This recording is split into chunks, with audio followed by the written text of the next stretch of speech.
Hi everyone, it's VLLO. Welcome to my channel. Today I wanted to make this video for those who passed the first screening of the embassy recommendation track of the MEXT scholarships. Congratulations! I know it has been quite an experience so far, and I know the anxiety is still through the roof until you receive the confirmation that you've been placed in a university. It's never really gonna go away, but hang in there. You're almost halfway through the process, but that means you also have some time to kind of prepare yourself and, on the practical side, just get your things in order before you leave for Japan. I did recently get a comment from one of my MEXT related videos asking what kind of preparations an applicant should kind of do while waiting for the final placement results, and I thought I'd do a quick one that hopefully would be helpful. If not, I'm really sorry in advance.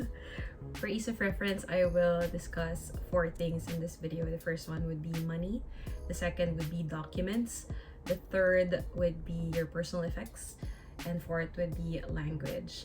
I'll kind of talk about finding your community at the very end of the video, but that won't really be as structured or advice framed as the rest will be, so you can completely skip that if you're not interested. Okay, let's get to it. So the first one would be money. A lot of the documents that you will encounter when you're doing your research about the scholarship would tell you that you have to be ready to front load some of the expenses once you arrive in Japan, because you won't get your stipend right away. So what that means is that sure, you might fall into the period where you have to sign for the stipend for that particular month, but it may take some time before that gets remitted to your bank account. The main reason would be it takes a while to get the bank account opened, and a lot of that is also dependent on whether you have a permanent address already, phone number, you've registered your address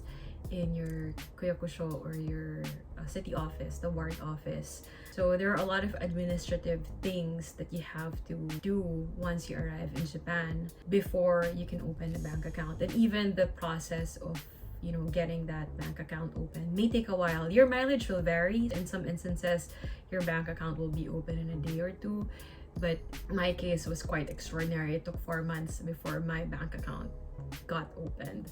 It's an extraordinary situation. I entered Japan April 2022, and I kind of fell at that weird spot where everything had to be filed via paper application, and then halfway through the processing they changed it to online application. So anyway, I don't think that's gonna happen moving forward, because things are pretty much back to normal. But just so you know, extraordinary things could happen, but generally just be prepared for the possibility that it may take some time. So it could be between 2 days to 3 weeks. In the meantime, of course, you'll have to get settled. If your university doesn't provide university housing, or have to get a private residence, it's not of course through the university, then you have to be able to front load the moving in fees for that. So you do have to be ready to cover those expenses. Moving in fees will really depend on what kind of place you're going to get, where you're going to get it, who's helping you out. So in my case, I was really fortunate, and to this day I'm very grateful, because I managed to get my place through the help of a friend from university who's been living here for quite a while, and she helped me alongside my university's property management office. But I had to front load a significant amount of money in order to get the address that I needed, to get it registered in the Kuyakusho, and then have my bank account open. So it's this whole interconnected set of administrative things that you have to get sorted. So you do have to have a certain amount of money to essentially just get your life going once you arrive here. From my understanding, they typically recommend that you carry at least $1,500, so just be prepared for that.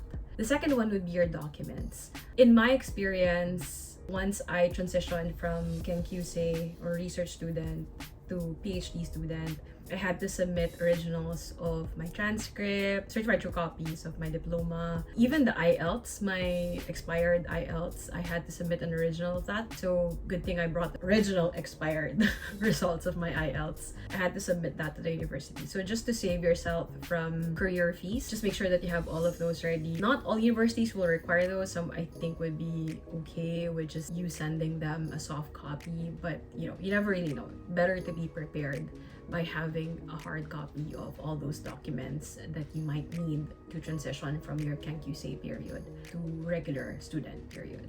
The third one would be personal effects. This would really depend on what you would typically need. Me, for example, please don't laugh. I'm trying not to laugh here. I prefer the deodorant from Southeast Asia. So I brought deodorant from Southeast Asia. That was just a preference that I had. I mean, you can obviously get deodorant from here, or if you prefer like stronger deodorant that's not from here, but you'd have to import, you can get them from Amazon, Japan. But me, I mean, I had the luggage space, so I figured I'll just bring my deodorant of choice. Enough supply anyway to get me through. If you have certain medicines that you need to bring, please do your research about that. There are controlled substances that you need to get clearances for, or you have to outright not bring. For those that you need to get clearances for, then you have to coordinate with the government agency that handles all the importation before you can bring them with you. Just be mindful of what you're going to bring here. When I first arrived here, I brought some coffee beans, and during declaration, I kind of just mentioned that I had coffee beans, and they just asked me if I had anything else, and I said I didn't have anything else, and they were like, oh, that's fine, and then they let me through. Never hurts to ask. Just please do your research before you bring anything with you. For omiyage, if you'd like to bring an omiyage, like food that you want to share with your laboratory mates or your sensei or whatnot, feel free to do that.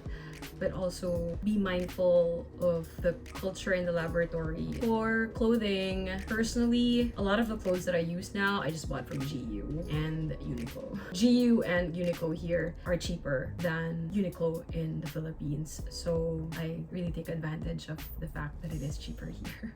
Fourth one would be language. I mentioned in my previous MEXT videos that I do have a minor in Japanese studies, so in my earlier life, I did study Nihongo, but because I never used it, I basically forgot. I learned through interactions with people, new friends, kombini, a supermarket, things like that. I guess that's really how you learn though, right? Like through interactions, day-to-day interactions with people who are living here.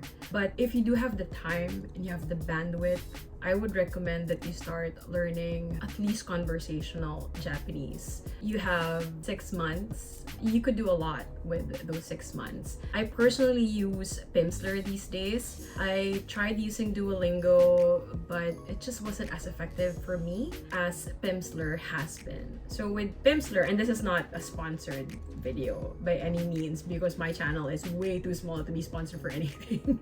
But with Pimsleur, what it does is it repeats things. So me personally, your repetition works. And for that reason, Pimsleur works. If you have the time and the opportunity to learn the language now, I recommend that you start doing so.